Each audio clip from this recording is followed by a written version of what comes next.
Well, the man who started the most expensive war in history without being able to explain why continued to sound like a spoiled child today when he claimed he was trying to negotiate his way out of the war that he started. Are you negotiating on who's going to control the strait from now on? No, we'll have control of anything we want. We'll have control of anything we want. He wants to control the Strait of Hormuz now, and he doesn't. And he doesn't know how to get control of the straits.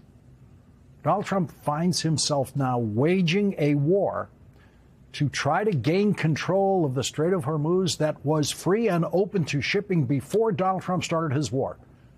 So the objective of his war is to achieve something that existed before his war. Donald Trump started his war, and Iran effectively shut down shipping in the Strait of Hormuz, and now Donald Trump is continuing to fight his war to open the Strait of Hormuz and claiming we'll have control of anything we want. That has not been true in the aftermath of an American war since World War II. And it took millions of American troops, along with even larger numbers of troops from American allies, plus 2 atomic bombs for the United States to decisively win World War II and almost get control of everything we wanted. Even then, we did not get control of anything we want in Germany because the Soviet Union, fighting as our ally in that war with a much larger army than we ever had and millions more casualties than we suffered, blocked the United States from full control of Germany. And so, if Iran was going to give Donald Trump complete control of anything he wants, they would have surrendered already. That is not going to happen, but Donald Trump is going to continue to lie about what is happening and what will happen, with Donald Trump's war polling the lowest of any American war in its first month, and Donald Trump is now hitting new lows in the polls because of his war. Donald Trump is looking desperately for a way out that will not look like total surrender on his part. And so he orders thousands of troops to start moving toward the Middle East, just toward the Middle East, with a report tonight of 2,000 82nd Airborne soldiers being deployed to the Middle East. 2,000 American soldiers heading in the same direction as a few thousand Marines are, according to our own military history, capable of achieving nothing in a country of 90 million people. Iran is a country of 90 million people that has more combat-ready soldiers in Iran than the entire United States Army.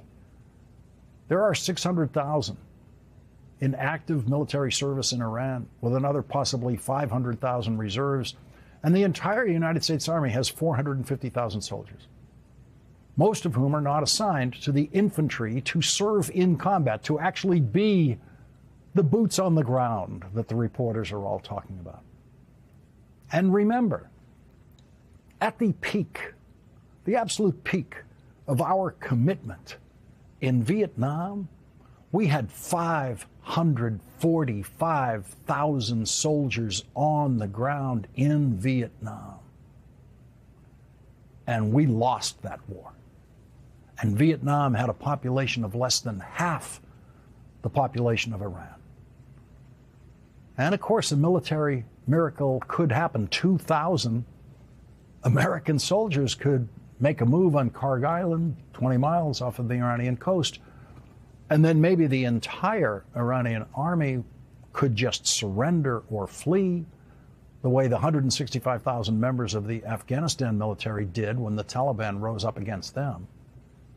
But military history, American military history, tells us that, miracles aside, a few thousand troops headed in the direction of a country of 90 million people at war with the United States cannot accomplish very much, and definitely cannot win that war.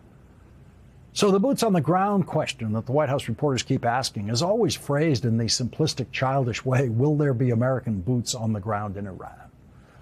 The White House press corps assumes, I guess, that we have enough boots to send to Iran, and we don't, not even close. And Iran knows that. Germany had a population of 70 million people in 1942, in the middle of World War II, a population smaller than Iran's current population. And for the United States of America to defeat Germany in World War II, the United States had to recruit and draft millions of soldiers to send to Europe, and they weren't enough. General Dwight Eisenhower, who became President Eisenhower, led not just an American military invasion of Europe to crush Germany, he led an allied invasion, because the United States of America could not do it alone. And our biggest ally in defeating Germany was actually the Soviet Union, which was fighting the German military on the other side of the country, on the eastern side of Germany, while Dwight Eisenhower was sending millions of troops toward Germany through France. Millions. To defeat and occupy a country with a smaller population than Iran. And so, if you're going to ask one of those cliche White House press corps boots on the ground questions to Donald Trump, ask him if he has a way of getting 500,000 boots on the ground now that he has no European allies in his war with him. So far, the only way to interpret the movement of a couple of thousand troops in the direction of the Middle East is as a Trump stunt. A stunt by the person who says, we'll have control of anything we want.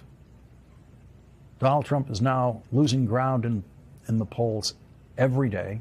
36% of Americans approve of how Donald Trump is handling his job. That is down 4 points since last week.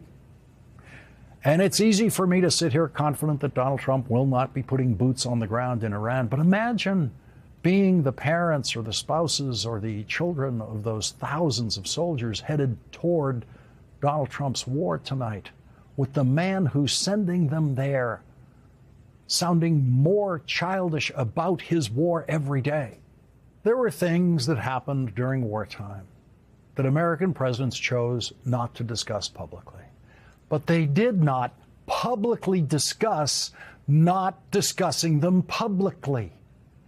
And for Donald Trump to say that the Iranian regime that has been so cruel to the Iranian people, the Iranian regime that murdered thousands of its own people before this war started, the Iranian regime that has tried to crush the spirit of Iranian women in every way that they possibly can, must be so deeply offensive to those people in Iran who are opponents of the regime to hear Donald Trump talking about the Iranian regime, presumably the Ayatollah, giving him a present. Politico has this report on what Donald Trump's present could be, the present that he's so excited about. It's possible Trump was referring to a ship carrying 2 million barrels of Iraqi crude that passed safely through the Strait of Hormuz, the first tanker to export Iraqi crude since Iran tightened control over the strait, according to Bloomberg. But the White House press office declined to answer any follow-up questions. Several people close to the White House said they were baffled by the president's remarks. Baffled indeed. One ship getting through the strait, and Donald Trump treats it like a wonderful present, a, quote, very significant prize. But there's new reporting tonight from Bloomberg indicating that maybe no ship got through.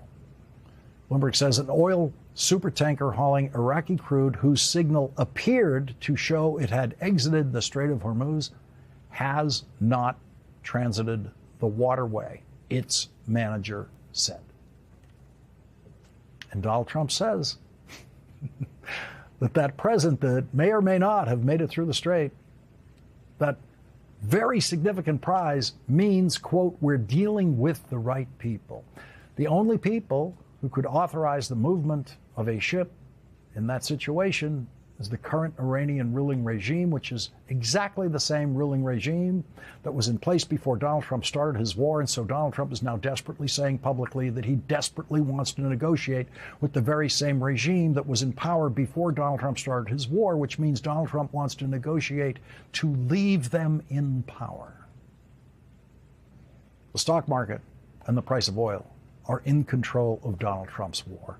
And Donald Trump knows that the stock market wants him to end his war. And he knows that American voters want him to end his war. And so he has stopped issuing bombastic threats of him committing bombing war crimes in Iran, and now says he doesn't need to do any of those things because he has already won his war.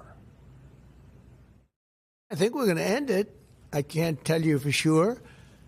I don't like to say this. We've won this. This war has been won. And now the Trump voters who gave us this presidency finally know what it feels like when Donald Trump wins a war.